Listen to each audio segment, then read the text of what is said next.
맹인소녀와 사암오행침. 눈 대신 손을 얻은 심의. 제13편 새로운 융합의 과정. 사암이 세상을 떠난 지 6개월이 흘렀다.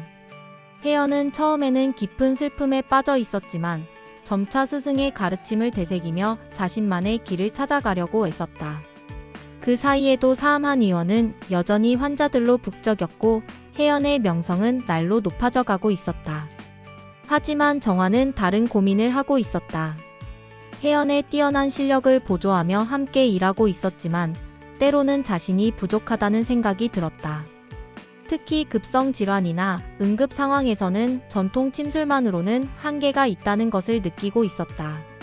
어느 날 정화는 혜연에게 조심스럽게 말을 꺼냈다. 혜연 씨, 저 잠시 연수를 다녀와도 될까요? 연수요? 어디서요? 부산에 있는 한 한의원에서 약침요법을 전문으로 하시는 분이 계시는데 거기서 배우고 싶어요. 혜연은 약침요법에 대해서는 이론적으로만 알고 있었다. 한약재를 정제해서 주사액으로 만든 뒤 경락이나 혈자리에 직접 주입하는 치료법이라는 정도였다. 왜 갑자기 약침요법에 관심을 갖게 되셨어요? 며칠 전에 온 급성 중풍 환자 기억하세요? 침만으로는 응급처치에 한계가 있더라고요. 만약 약침을 함께 사용할 수 있다면. 정환의 말에 혜연도 고개를 끄덕였다. 실제로 급성기 환자들에게는 더 빠르고 강력한 치료 기법이 필요한 경우가 많았다. 좋은 생각이에요. 다녀오세요. 한 달 정도면 될까요? 네, 감사해요. 좋은 기술을 배워서 혜연 씨에게도 도움이 될 수 있도록 하겠어요. 일주일 후 정화는 부산으로 떠났다. 그곳에는 이현석 원장이 운영하는 현석한의원이 있었다. 이 원장은 20년간 약침요법만을 연구해온 전문가였다. 구정환 선생님 환영합니다. 왕혜연 선생님과 함께 일하신다고 들었는데 정말 부러워요. 이현석 원장은 50대 중반의 인자한 인상을 가진 분이었다. 저도 혜연 선생님의 사암침법에 대해 많이 들었습니다. 언젠가 직접 배우고 싶어요. 그럼 서로 배우는 것이 되겠네요. 제가 약침요법을 배우고 원장님께서는 사암침법을 배우시는. 이렇게 해서 정환의 약침요법 연수가 시작되었다. 첫 번째 수업에서 이현석 원장은 약침요법의 기본 원리부터 설명했다. 약침요법은 침구와 약물을 결합한 치료 방법입니다. 한약의 약리 작용을 경락을 통해 직접 병소에 전달하는 것이죠.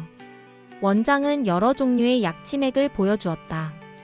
봉약침, 자학어약침, 황련해독 약침, 소시오탕 약침. 각각 다른 효능을 가지고 있어요.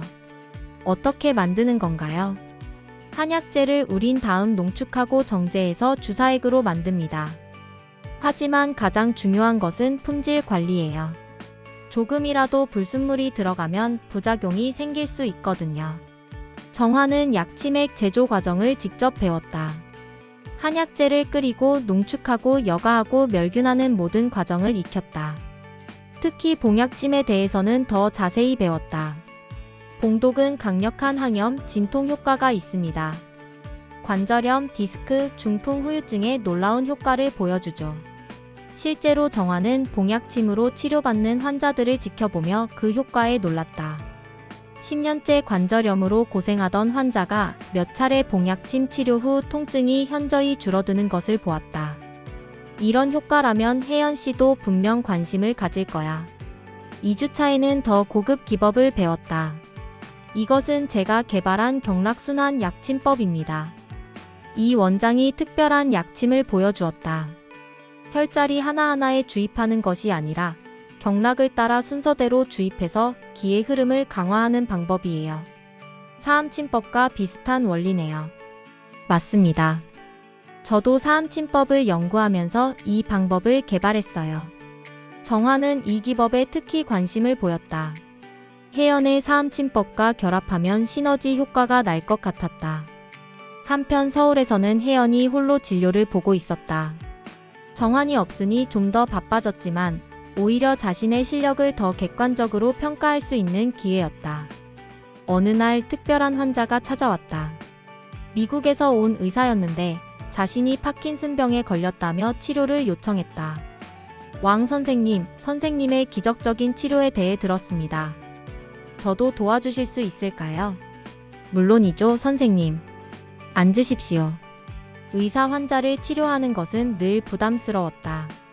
그들은 의학 지식이 있어서 더 까다로웠기 때문이었다. 혜연은 먼저 자세한 문진을 했다. 환자는 50세의 신경과 전문의였는데 3년 전부터 손떨림이 시작되어 점점 악화되고 있었다. 맥진결과 신양어와 간풍내동이 복합된 상태였다.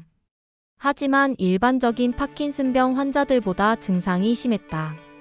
혜연은 사암침법 중에서도 고난도 기법인 신간보사 겸용법을 적용했다. 신장의 양기는 보하면서 간장의 풍을 동시에 가라앉히는 요법이었다. 하지만 몇 차례 치료 후에도 효과가 미미했다. 환자는 실망한 표정을 감추지 못했다.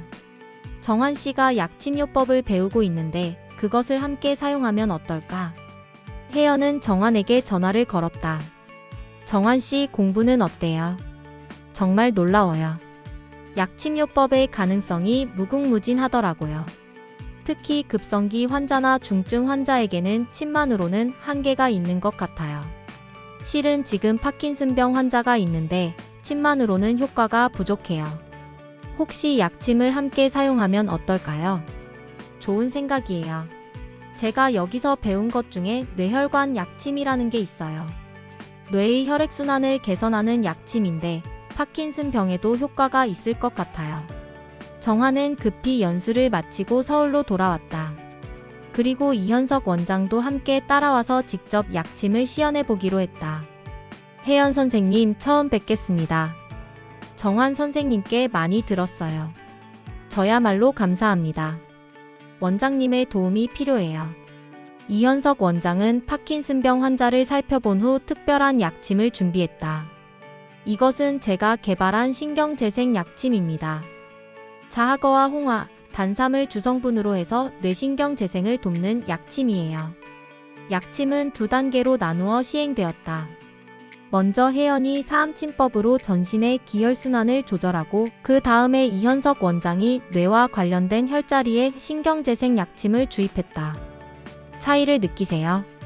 혜연이 환자에게 물었다. 네. 머리 전체에 따뜻한 기운이 퍼지는 것 같습니다. 그리고 손떨림도 줄어든 것 같아요. 놀랍게도 한 번의 치료로도 떨림이 현저히 줄어들었다. 사암침법과 약침요법의 시너지 효과였다. 놀랍네요. 어떻게 이런 일이 가능하죠? 환자는 감탄했다. 3년 동안 서양의학으로도 해결되지 않던 문제가 한 번의 치료로 개선된 것이었다. 이후 일주일간 같은 치료를 반복한 결과 환자의 파킨슨병 증상은 거의 정상 수준으로 회복되었다. 이건 혁명적이야. 이 사례를 의학 저널에 발표해야겠어. 미국인 의사는 이 치료법을 세계에 알리겠다며 돌아갔다. 이현석 원장은 일주일간 사암한 의원에 머물면서 혜연의 사암침법도 배웠다. 그리고 약침요법과 사암침법을 결합한 새로운 치료 프로토콜을 함께 개발했다. 혜연 선생님의 사암침법과 제 약침요법이 만나니까 11이 3이 되는 효과가 나는 것 같아요. 저도 그렇게 생각해요. 앞으로도 계속 협력했으면 좋겠어요. 정환도 이 과정에서 큰 깨달음을 얻었다. 전통 침술의 깊이와 현대적 약침요법의 신속함이 조화를 이룰 때 진정한 치료 효과가 나타난다는 것이었다. 혜연 씨, 이제 우리 치료법이 한 단계 더 발전한 것 같아요. 네, 정환 씨 덕분이에요. 혼자서는 절대 생각하지 못했을 일이에요. 며칠 후 혜연은 새로운 치료법을 정리해서 논문으로 발표하기로 결정했다. 제목은 사암침법과 약침요법의 융합을 통한 신경계 질환 치료였다. 이 논문은 국내외 한의학계에서 큰 반향을 일으켰다. 전통 침술과 현대적 약물요법을 결합한 새로운 패러다임으로 평가받았다. 24세가 된 혜연은 이제 단순히 사암침법의 전수자를 넘어서 혁신적인 치료법을 개발하는 연구자로도 인정받게 되었다. 스승인 사암이 강조했던 전통을 지키되 발전시켜야 한다는 가르침을 실천하고 있었다.